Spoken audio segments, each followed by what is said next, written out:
There it is. Whoa. Let me get you.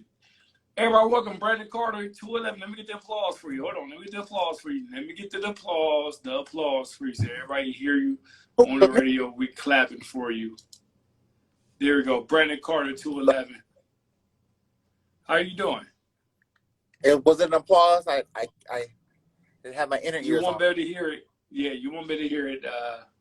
If you go on the radio, you hear it now. But they listen to it in their cars and on the app, they can hear the applause for you. You promised it wasn't applause.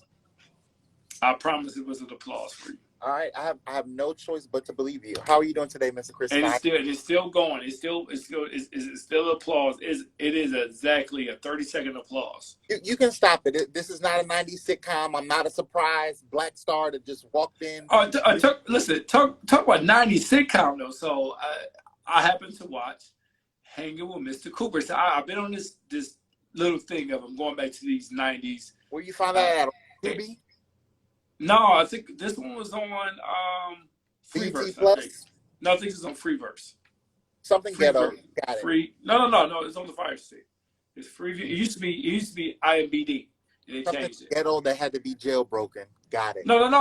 This is legit. IMBD. If you're an actor, you know about IMBD. I know what it is. I'm just saying, I know what it is. Sweetie, I do movies, I do films. I know what it is. Okay.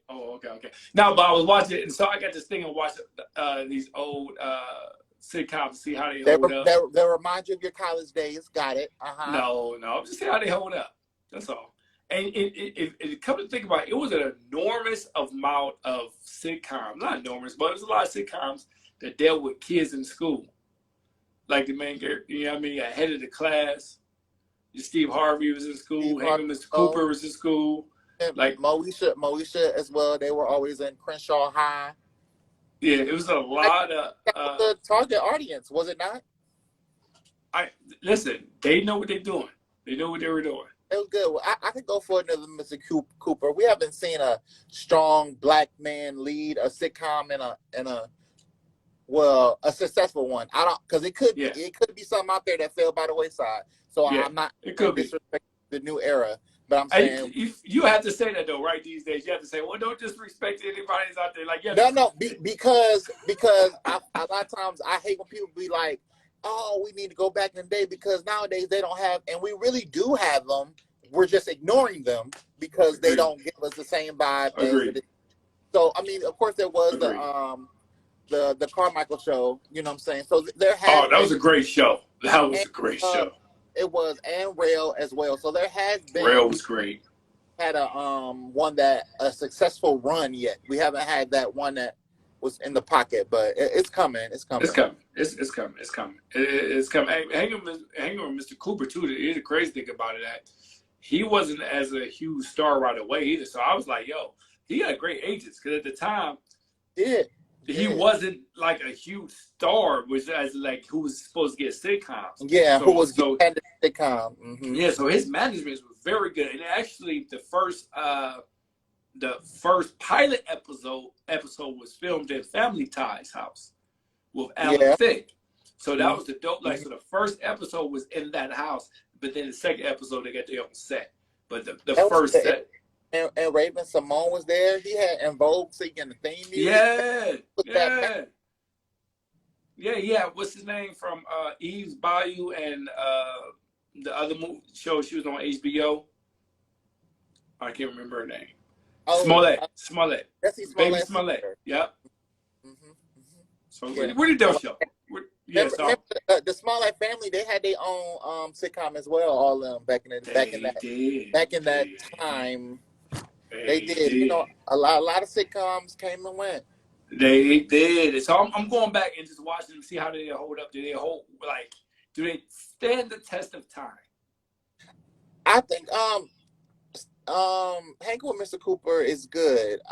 When I see the episodes here and there, I think that one doesn't get included with like the Martins and the Fresh Princes and stuff. But that one is a good one. It was a good one. Actually. Yeah, I think he was a little early too. So I think he was at a spot where he he was so early ahead for some other people before they was doing theirs. Ooh, and that show was a solid run. I think it was like a solid. It was a very solid like run. 4 or 5 seasons, if I'm not mistaken.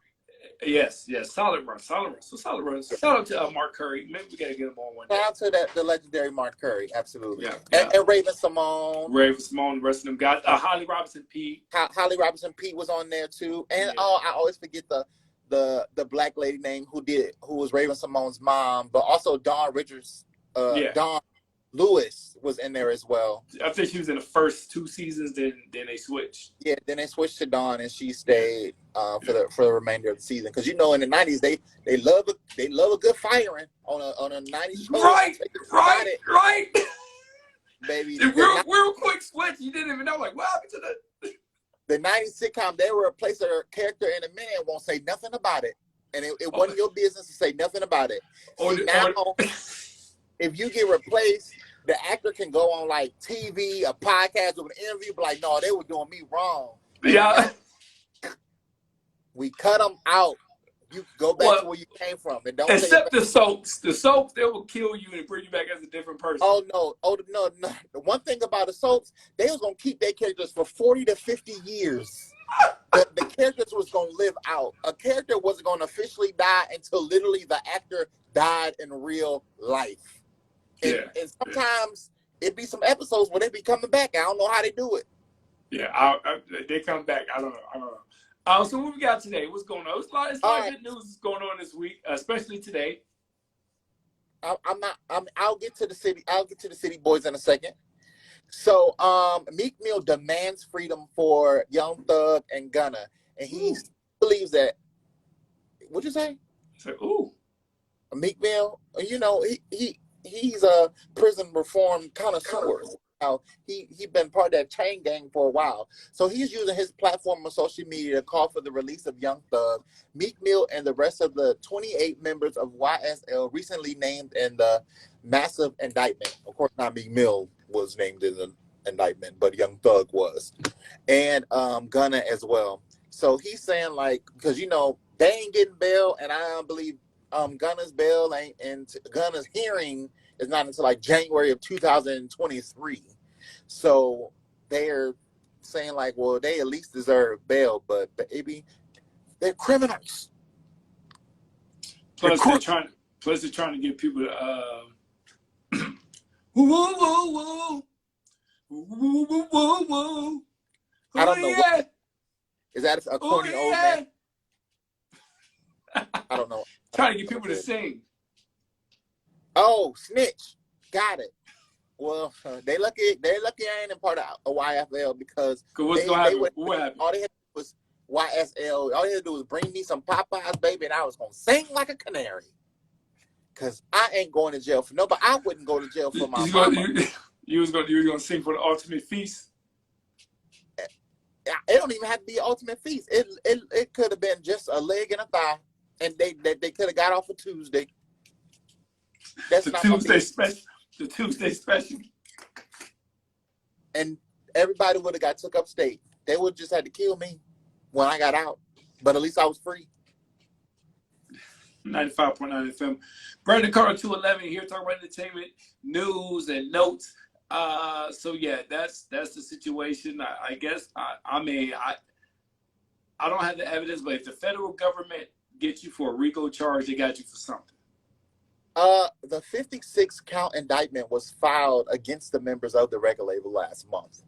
And Young Thug was charged with conspiracy to violate the Racketeering Influence and Corrupt Organization Act and participation in criminal street gang activity.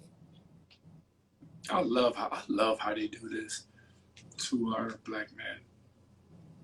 Well, I mean, this was what they was rapping about, though. Yeah, but it's a lot of other organizations doing way more than what they're focused. You can't be like, well, they doing stuff over there too. They focus. Sometimes the government focus be on the wrong thing sometimes, and they've been going at the little fish. Well, that's because our government is corrupt as well. It's a corrupt system. It's built on a corrupt system. So, I mean, of course, it is what it is. I mean, it's a lot of other organizations that It doing is, a but lot you of also don't have things. to.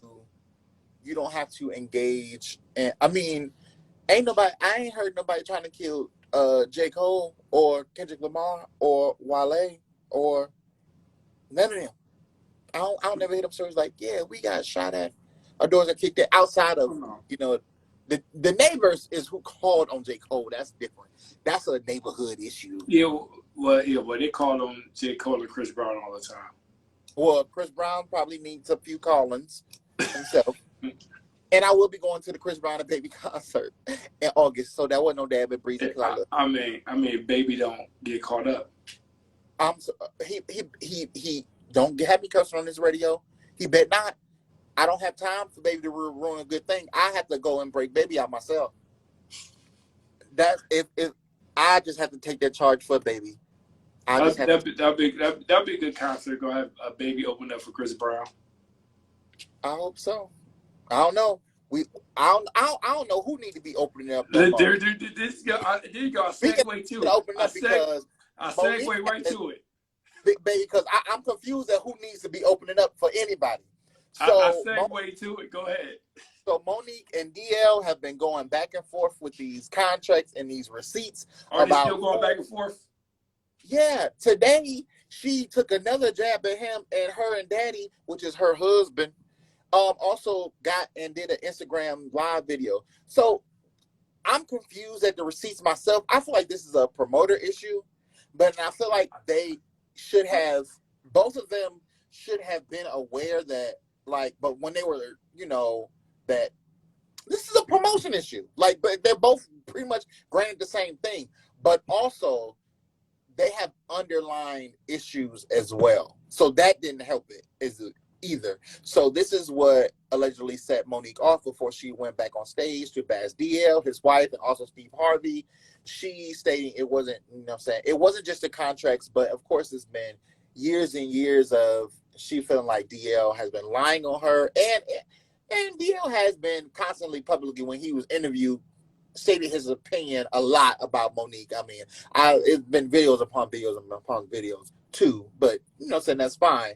But I don't think she should have did it like on stage, bro. Like I just like, girl, like for me, like, girl, you just got unblackballed, and you just got, like, you know, Lee Daniels to say he's sorry, and then you got Tyler Perry on the good side. You got 50 trying to work to get you on BMF the next season.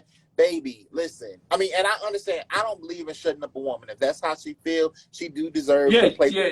Don't shut up a black woman. Don't do that. Don't ever shut up a black woman. Yeah. Because he very well could have said that, well, I'm not going on last. He very well could have said that. And that is part of misogyny, or part of, you know, the hierarchy of what each feels, because each performer, all of them feel like, well, I should go on last. My thing is, go on whenever and kill the show, and then look back and be like, oh, you can go up next, sis, and then walk off the stage. So here's my thing. One, you're right, it's a promoter's issue. It's definitely a promoter issue, because their receipts and their contracts were pretty much the same. Pretty the same. Date on it, one had this date on it, but the promoter was dead wrong, because essentially the promoter promises. Plus, Ricky Smiley said this. Excuse me. Yeah, Ricky Smiley said this. He said every contract does has headliner in there, because you are headliners. That is your personal contract. When you send your writer, you do say headliner in there. To me, they were co-headliners. I think it was meant for them to be co-headliners. But the closer probably was DL Hughley, because his name was first. So it was DL, then Monique. DL, Monique, and then Ada Rodriguez, I think, was opener act. Show lineups are important. Ricky Smiley said the exact same thing. If the show lineup, once you in that paper printed, says that, that's pretty much what you go by. And so I wanted to go look at other comedians, see what they said. They all said the same thing. This is, you walk in there, and no matter what, if the show lineup says that's where you go, that's where you go. And she did, because she still ended up going before him anyway. And they both, and to me, let me know that they were both headliners. They both had the same amount of time. It was both 45 minutes. So I was like, oh, they were both, it was co-headliners of that. And I'm like, I get it. So me personally, me personally, I probably would have went ahead. This is me ahead of Monique. I would be like, okay, cool, I'll go. I'm just gonna rip it so hard that I'm gonna suck the energy out the crowd. Leave no dust. And good luck, right? And so, and this brings me back to Lil Duval on this new tour, or this tour that just ended, right?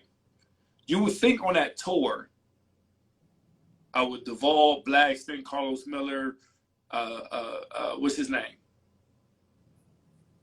The other kid, young kid on Wild 'N Out. Oh, DC Young Fly? DC Young Fly. So you would think, as all of it, since Duval been there longer, he would close out the show. I would say Michael Blackson. Nope, it was DC Young Fly. He was the closer. Every night or just certain nights? No, it was closer every night. It was a closer. I just read it on Lil Duval Instagram. He gave a props like, yo, it's hard to come after me. Like, a lot of artists will not come after me.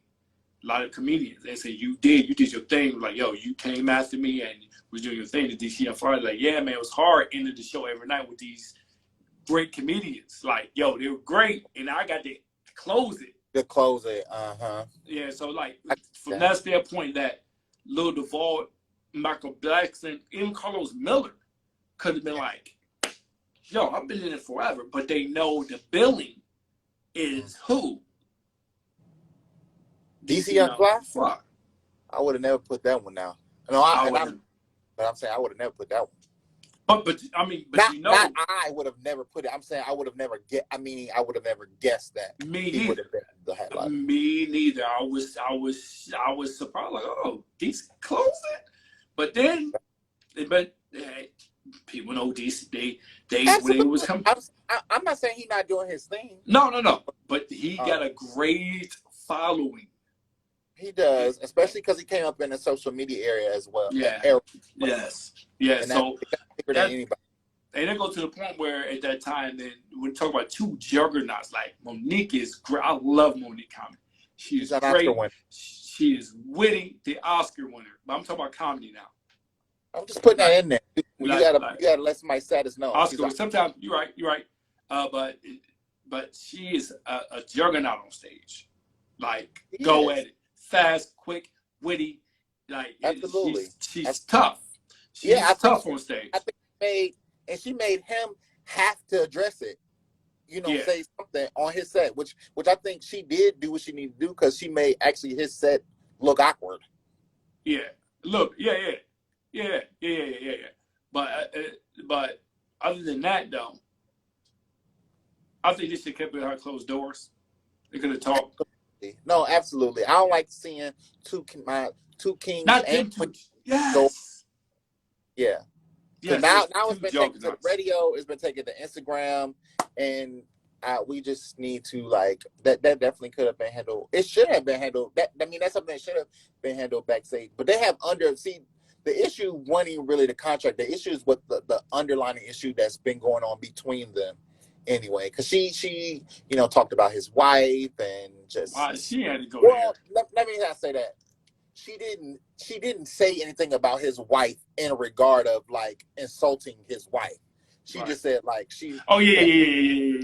I feel sorry about his wife. I shouldn't say she talked about his wife because I feel sorry because he's weak and she got it every night. Yeah. But that was funny. That was funny. No, that was great. No, that was great. He got some stuff on him too, so I don't think she should have said that. Yeah, but that was good though. That was great. I ain't gonna lie. That was a great shot.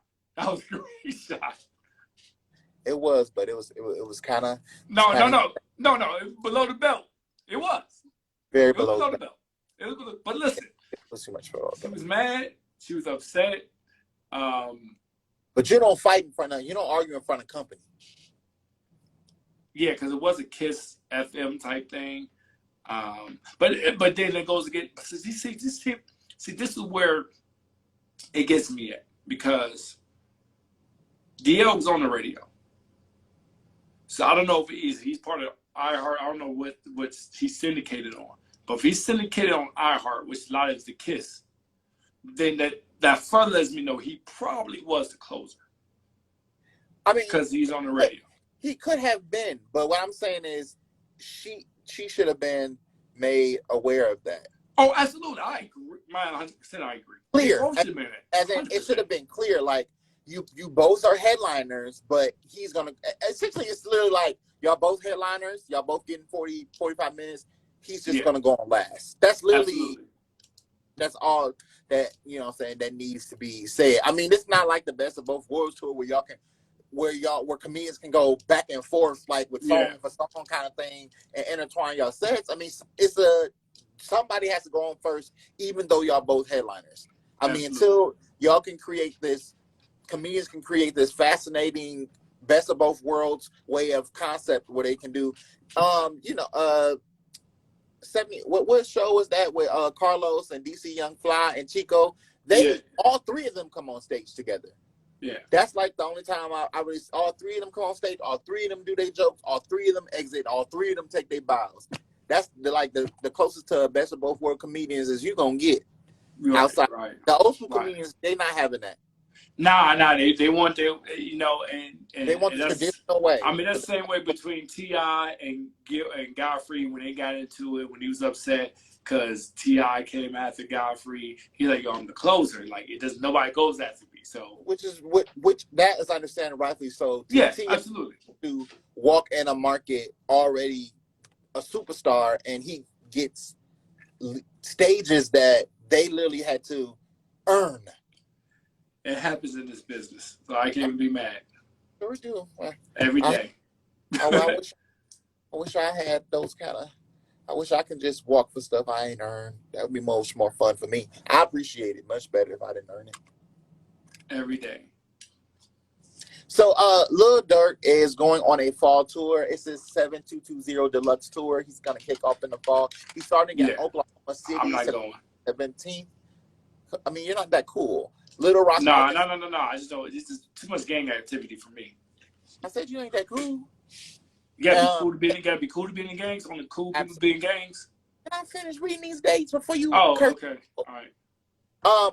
September 18th in Little Rock, Arkansas. October 12th in Los Angeles. October 14th in San Francisco. October 17th in Seattle. If you want the full list of dates, you can go on my Instagram because that's where it'll be, Brandon Carter 211. But you just don't cuss me out in the middle of these dates. Gang. There's always been a gang. That don't not mean not go to a little dirt. So what? You might get shot in the shoulder. You know what I'm saying? It's just a little fun. It ain't nothing crazy. It's just a flesh wound. It's a flesh wound. So you definitely can turn up and have a good time. I like Lil Durk. I'm just not going to the show. That's all. You're just boring. I'm trying. I'm going to the Chris Rock show this month in Cleveland. Okay. Things that you do over 40 and safe. You need to live a little dangerously, but that is what it is. How I gonna live a little dangerously? I did that already. Like, I'm good. Okay. I mean, according to Lil Duval, 90s rappers and early 2000s rappers wasn't really doing what they were saying in their songs. No, they weren't. Not all of them. No, they weren't. Nah. So apparently it should have been. It was real safe in the 90s, even though documentaries. No, they fought for real though. Like, they fought backstage. Those fights was for real. They were fighting. They were fighting, and crime and the murder rate was also high, and drug rate was also high. No, it wasn't. Drug rate, no, it wasn't. Kidnapping high. All kidnapping was high. It was out of control. It's kidnapping high now though too, but it's for different reasons now. It's for trafficking. Yeah, whatever. So Waka Flocka has completely changed his life around, and he is a new man, and he's trying to stay positive on that path. He was honored with a professional degree alongside Jesse Jackson. His dedication to conversations surrounding mental health and he was recognized by the Bible Institute of America. Waka Flocka received the honorary professional degree in humanitarianism and philanthropy from the institution, alongside Reverend Jesse Jackson at Chicago's Rainbow Push headquarters. Do you ever think you see Waka Flocka and the Reverend Jesse Jackson receive the same honor in the same place at the same time? I wanted to joke, but when I listen to Waka Flocka, he is very, very smart. He is He's a very heady guy. Absolutely. So no, I'm not going to disrespect Waka. Don't ever joke on the King Waka. I'm never going to disrespect Waka Flocka. I'm not at all. I like what he does. You should give Waka Flocka a round of applause for that honor. I will give him a round of applause. Round of applause. Ah, I like how you did that. I like how you did that. It was really subtle, but I figured you would go into that song, but you're not that good of a DJ to catch the. I caught it. I just don't have it on queued up. It's okay. It's okay. I totally understand. I totally get it. You so disrespectful. I'm Brandon Carter. I'm Brandon Carter 211. Hold up. You missing something. Oh, yes, I am. Shout out to the City Boys. Oh, absolutely. Shout out to the City Boys. So Johnny Depp won his case, and he won it against his ex-wife. He got to press that $50 million. Not 50, $15 million off of the defamation case that she had against him. Aren't you happy that he won? Because I mean, I feel like I don't know what was going on between him and Amber, but baby, the court, the proceedings I was watching, the bills I was watching, it was getting tough. But I definitely feel like she was being overdramatic and she was lying. So shout out to the City Boys for being up 15 million points because she was dead wrong for trying to do this to Edward Scissorhands. Listen. First of all, it was human feces on the bed. Right there, she wanted. What? She put like human feces on his bed. I think she thought he was the dude from Sleepy Hollow. I think that's what she thought he was. She thought he was really him. Mm-hmm. She was trying to do from Sleepy Hollow.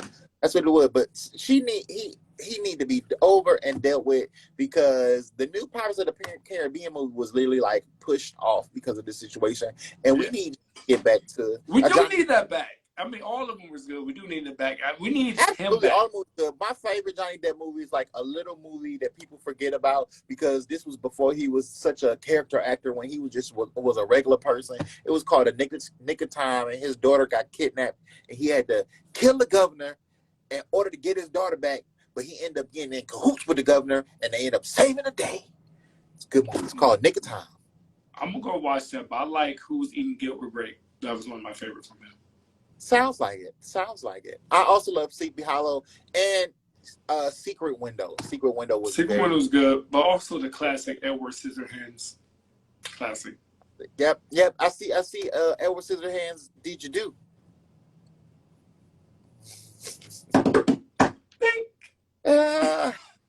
But Brandon Carter 211.